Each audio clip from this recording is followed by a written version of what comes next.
Hello everyone, welcome to Simply Crack. इस video में हम बात करेंगे 3 ऐसे स्टेप्स की जिनको यूज़ करके आपको एसएससी सीजीएल 2024 में अपने स्कोर्स को इम्प्रूव करना है और फाइनल लिस्ट में अपनी जगह बनानी है। तो इस वीडियो को आप बिल्कुल ध्यान से सुनना और जो कुछ भी मैं आपको इस वीडियो में बता रहा हूँ उसको आप फॉलो करने की कोशिश करना, ठीक है।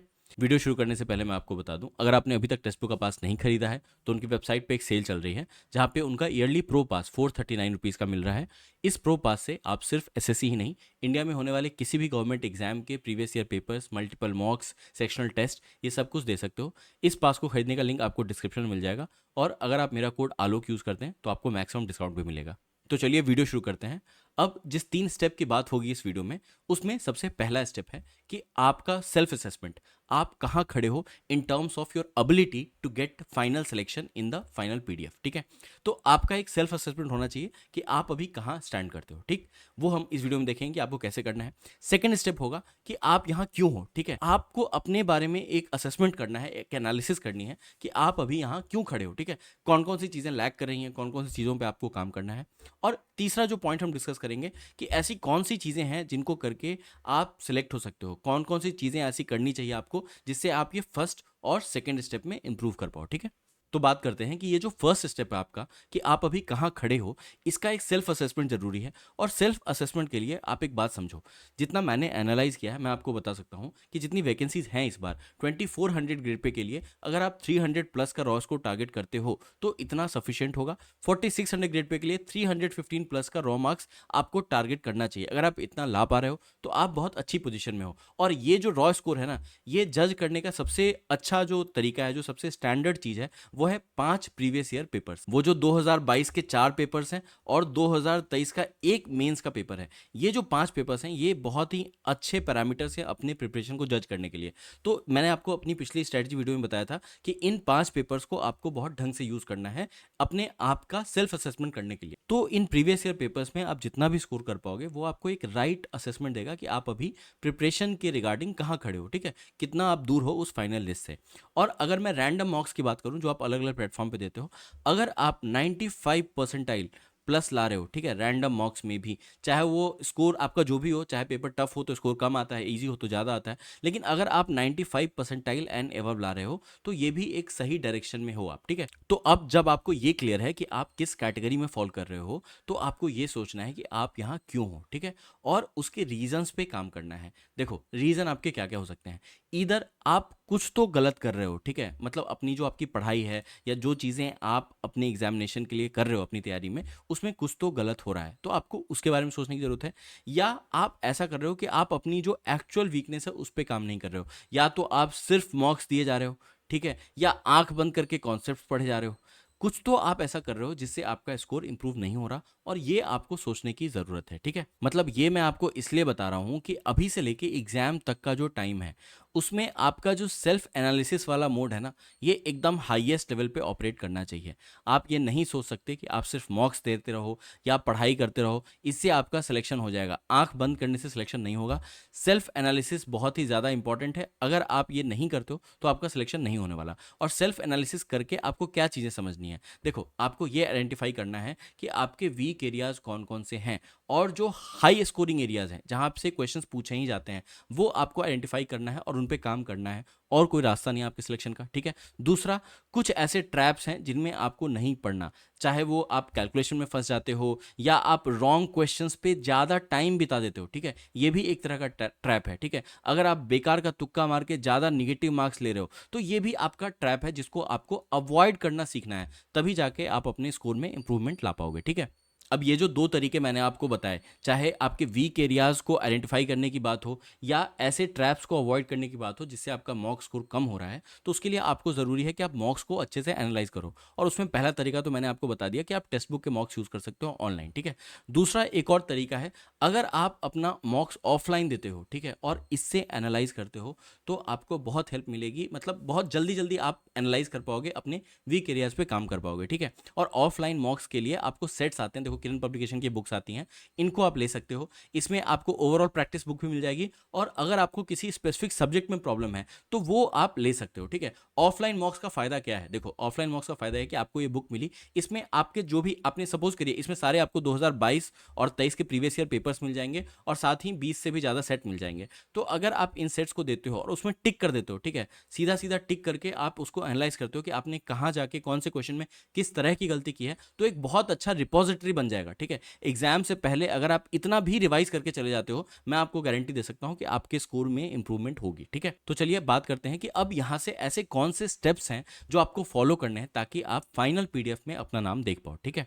तो इसमें सबसे पहले तो आप ये समझो कि आपको जो सिलेक्शन के लिए मैं आपको बता रहा हूं कि मैथ्स में आपको टारगेट रखना है कि आप एटलीस्ट 24 करेक्ट अटेम्प्ट कर पाओ, रीजनिंग में एटलीस्ट 26 करेक्ट अटेम्प्ट कर पाओ, इंग्लिश में एटलीस्ट 37, और जीएस में एटलीस्ट 13, ठीक है। अब देखो, हर सब्जेक्ट में अगर आप, जो मैंने आपको बताया कि इतना आप करेक्ट अटेम्प्ट कर पाते हो तो आपका सिलेक्शन हो जाएगा। देखो, ज़्यादा चांसेस हैं कि पेपर आपका फिर से इजी टू मॉडरेट कैटेगरी में ही रहेगा। देखो, अगर पेपर टफ आता है ना, तो आप यकीन मानो आपका जो कट ऑफ है वो कम जाएगा। मैंने यहाँ पे अज्यूम किया है कि पेपर आपका इजी टू मॉडरेट है, उस केस में अगर आप सिर्फ इतना अटेम्प्ट कराते हो तो आपका सिलेक्शन हो जाएगा, ठीक है। ज़्यादा आपको दिमाग लगाने की ज़रूरत नहीं है यहाँ से, मैं आपको ऑनेस्टली बता रहा हूँ। आप सिर्फ इतने टारगेट्स के लिए काम करो, ठीक है।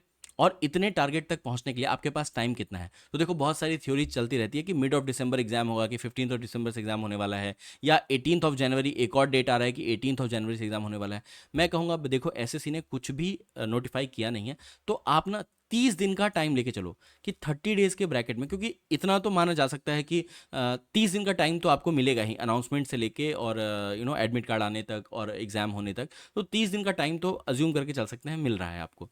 तो आप अभी से अपने लिए 30 डेज का टारगेट बनाओ, ठीक है, स्टडी प्लान बनाओ, और उसके हिसाब से आप काम करो, ठीक है। हो सकता है एग्जाम मिड ऑफ जनवरी में हो जाए, 18th ऑफ जनवरी जैसा लोग बता रहे हैं, तो आपको और ज़्यादा टाइम मिल जाएगा। लेकिन अभी से जब तक कुछ नोटिफाई नहीं हुआ है, तो आप ये 30 दिन का टारगेट लेके चलो, 30-30 दिन के स्लॉट में आपको काम करना है, ठीक है।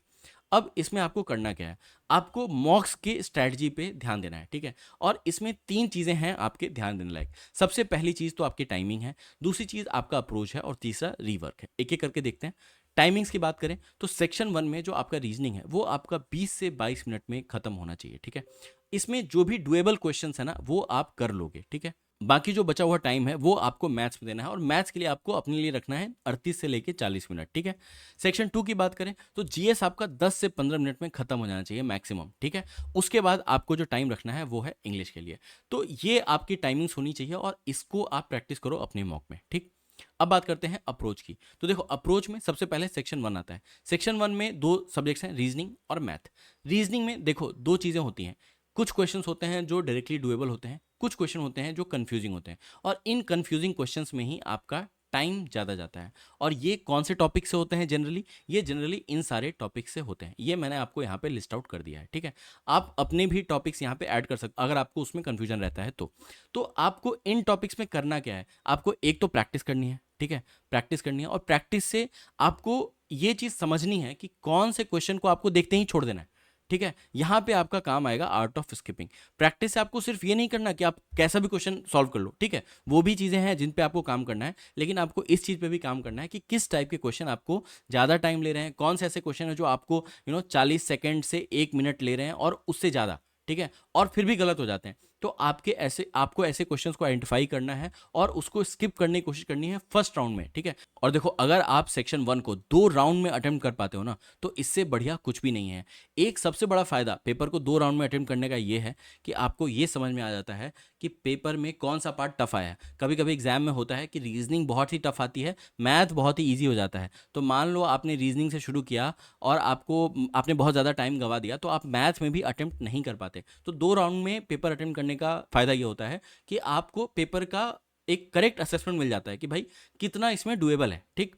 तो मैं आपको एक्सप्लेन कर देता हूँ कि इन 2 राउंड में आपको करना क्या है। तो फर्स्ट राउंड में आपको 2 चीज़ें करनी है। सबसे पहला, जितना भी डुएबल क्वेश्चंस हैं, जितने भी डुएबल क्वेश्चंस हैं उस पेपर के, वो आपको फर्स्ट राउंड में करने हैं।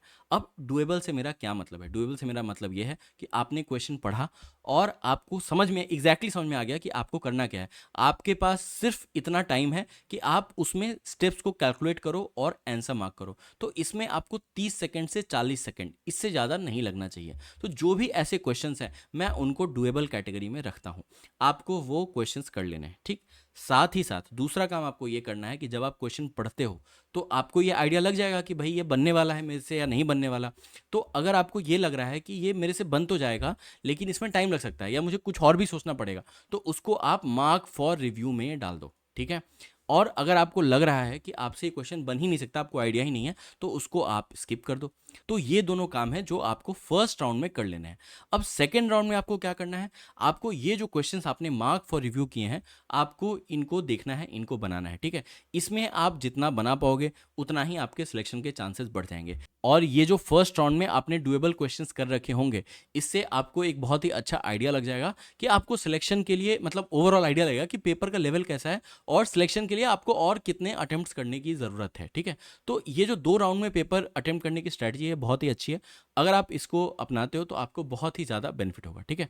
अब इसी तरह मैथ की बात करते हैं। देखो मैथ में आपको क्या है, जनरली क्या होता है, एडवांस की अगर हम बात करें तो आपको पता चल जाता है क्वेश्चन देखते ही मोस्ट ऑफ द केसेस में कि ये मेरे से बनने वाला है या नहीं बनने वाला है। आपको कॉन्सेप्ट अगर पता होता है तो आप सीधा सीधा उस पर काम पे लग जाते हो, अगर नहीं पता होता तो आप छोड़ देते हो। प्रॉब्लम कहाँ आती है, प्रॉब्लम आती है अर्थमेटिक में, क्योंकि अर्थमेटिक में लैंग्वेज तो ईजी रह सकता है लेकिन आपकी जो कैलकुलेशन है वो टाइम टेकिंग हो सकती है। तो क्वेश्चन को अगर कैलकुलेटिव बना दिया जाए तो अरिथमेटिक के क्वेश्चंस भी आपका काफ़ी टाइम खाते हैं। तो आपको इस चीज़ पे भी काम करने की ज़रूरत है, आइडेंटिफाई करने की ज़रूरत है कि कौन से ऐसे ट्रैप हैं, यही वो ट्रैप है जिसको आपको अवॉइड करना है, ठीक है।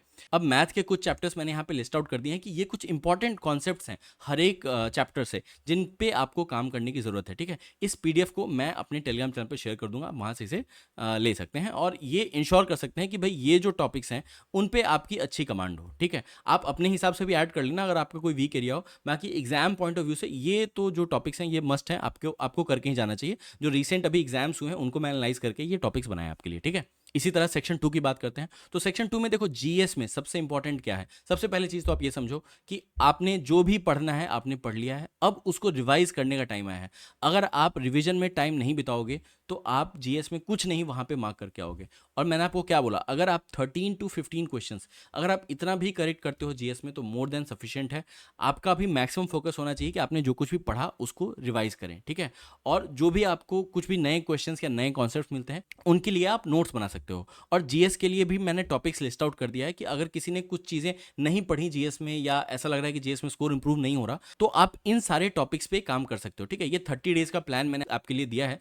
अगर आप चाहो तो इसमें से यूज़ कर लो ये टॉपिक्स और जो भी चीज़ें आपकी मिसिंग है उन पे काम कर लो। इसमें जहां से मैक्सिमम क्वेश्चन पूछे जाने की प्रोबेबिलिटी है मैंने उन टॉपिक्स को लिस्ट आउट कर दिया है, ठीक है। बात करते हैं इंग्लिश की। तो इंग्लिश में वोकैब के सेक्शन में जो भी आप सिली मिस्टेक कर रहे हो उसको आप देखो, जो भी न्यू वर्ड्स आपको मिल रहे हैं उसको आपको देखने की जरूरत है, ठीक है। और स्पेशली जितने भी प्रीवियस ईयर वोकैब्स हैं, प्रीवियस ईयर वोकैब, इस पे आपको बहुत ज़्यादा फोकस रखना है, ठीक है। अगर आप इसमें से कुछ गलत कर रहे हो तो वो नहीं होना चाहिए। और प्रीवियस ईयर वोकैब में भी स्पेशली वन वर्ड सब्स्टिट्यूशन और एडियम्स एंड फ्रेजेस, ये तो आपको पूरा ही रटा हुआ होना चाहिए प्रीवियस ईयर पेपर। बहुत ज़्यादा प्रोबेबिलिटी है कि यहाँ से क्वेश्चन आते हैं, ठीक है। ग्रामर के लिए मैं आपको स्ट्रांगली रिकमेंड करूंगा कि आप एक एरर बुक मेंटेन करो। आप जो भी एरर कर रहे हो ना उसके लिए आप एक एरर बुक मेंटेन करो और उसको बार बार रिवाइज करो, ठीक है। ये आपको काफ़ी हेल्प मिलेगी इस चीज़ से। और आरसी पीक्यूआरएस क्लोज टेस्ट जितना प्रैक्टिस करोगे उतना आपको हेल्पफुल होगा, ठीक है। और ऑब्वियस सी बात है अगर आप कोई स्पेसिफिक चीज़ मिस कर रहे हो इसमें या बार बार गलत कर रहे हो तो उसको भी आपको नोट डाउन करना चाहिए। तो अगर मैं आपको इन सब बातों की समरी बताऊं कि आपको अपने स्कोर इंप्रूव करने के लिए क्या करने की ज़रूरत है,